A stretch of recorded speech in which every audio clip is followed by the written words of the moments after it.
कहीं ताकत सुहाई सबसे भैया लक्ष्मण, तुमने बड़ी सुंदर गीत कही है। राज्य का घमंड, राज्य का मद सबसे कठिन मद होता है। इस धराधाम पर कोई ऐसा प्राणी अवतीर्ण नहीं हुआ है कि प्रभुता पाए ताहि मद नाही, कि जिसे समाज में प्रतिष्ठा पाकर, सम्मान पाकर उस वस्तु का, उस चीज का उसे भ्रमण नहीं हुआ।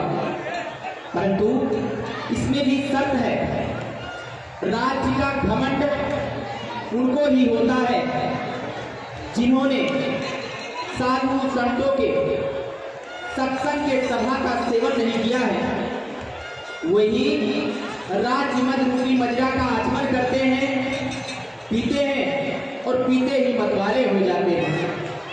भरत जैसा भाई ब्रह्मा की सृष्टि में ना तो कहीं देखा गया है और ना ही सुना गया है, ना भूतो ना भविष्य और ना ही होगा। अयोध्या के राज की तो बात ही क्या है। भरतई होई न राजमद, विधि हरि हर पद पाए, तब उनकी कांजी सी करनी, क्षीर सिंधु विनिशाय। भरत ब्रह्मा विष्णु और महेश की पदवी प्राप्त हो जाए तो भी उसको राज्य का घमंड नहीं होगा। क्या कभी छोटी सी बूंद से क्षीर सागर फट सकता है? अरे संसार में भरत का जन्म नहीं होता तो धर्म की धूरी को कौन धारण करता? यदि इस धराधाम पर भरत का अवतरण नहीं होता तो पृथ्वी का पालन पोषण करने वाला कौन था मेरे लाल?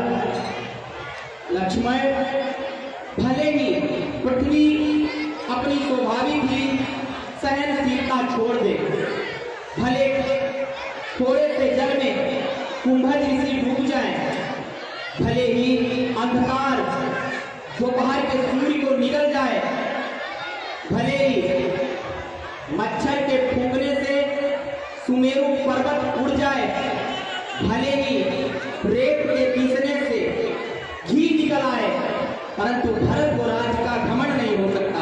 ये सब काम हो सकते हैं, संभव है, परंतु भरत को राज का घमंड नहीं होगा।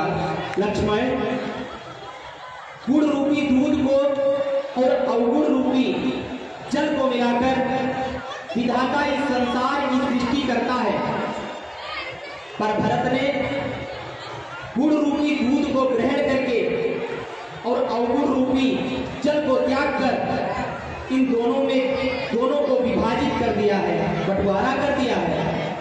भरत ने सूर्य वंश रूपी तालाब में हंस रूप प्रकट होकर अपने यश से त्रिलोक में डंका बजा दिया है। भरत को राज का घमंड नहीं हो सकता। परंतु मैं ये सोच रहा हूँ कि पहले तो भरत गिर गया है, कुछ नहीं समझ में आता है, उस जैसा सुशील भाई तो सब जगह न पाया जाता है। फिर ये भी माना बदल गया, चाहता निभाना मेद नहीं, तो उससे उसकी सेना से जय पाना कोई खेल नहीं। तुम इकले एक धनुष तुम पर कब तक सम्मुख अड़ सकते हो?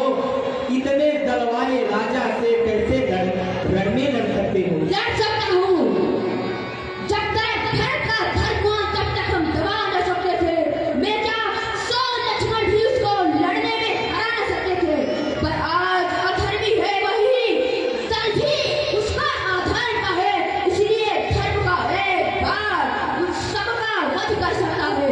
बस समाधान हो गया ना, अब आज्ञा 2 दिन मदन रहा, अब मानिक छत्री का रहो भीतर ही भीतर हुआ रहा, यह तो एक बार शत्रुओं का संघार पार हो जाएगा। आज की सेवा में बलिदान प्राण हो जाएगा। शांत हो जाओ लक्ष्मण।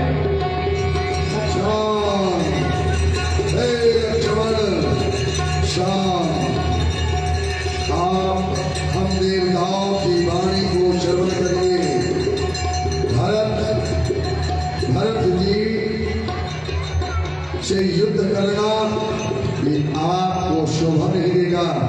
इसलिए आप अपने क्रोध का परित्याग करिए, आत्मबल और बुद्धि से विचार करिए। भरत युद्ध के लिए नहीं बल्कि मृत्यु के लिए आ रहे हैं।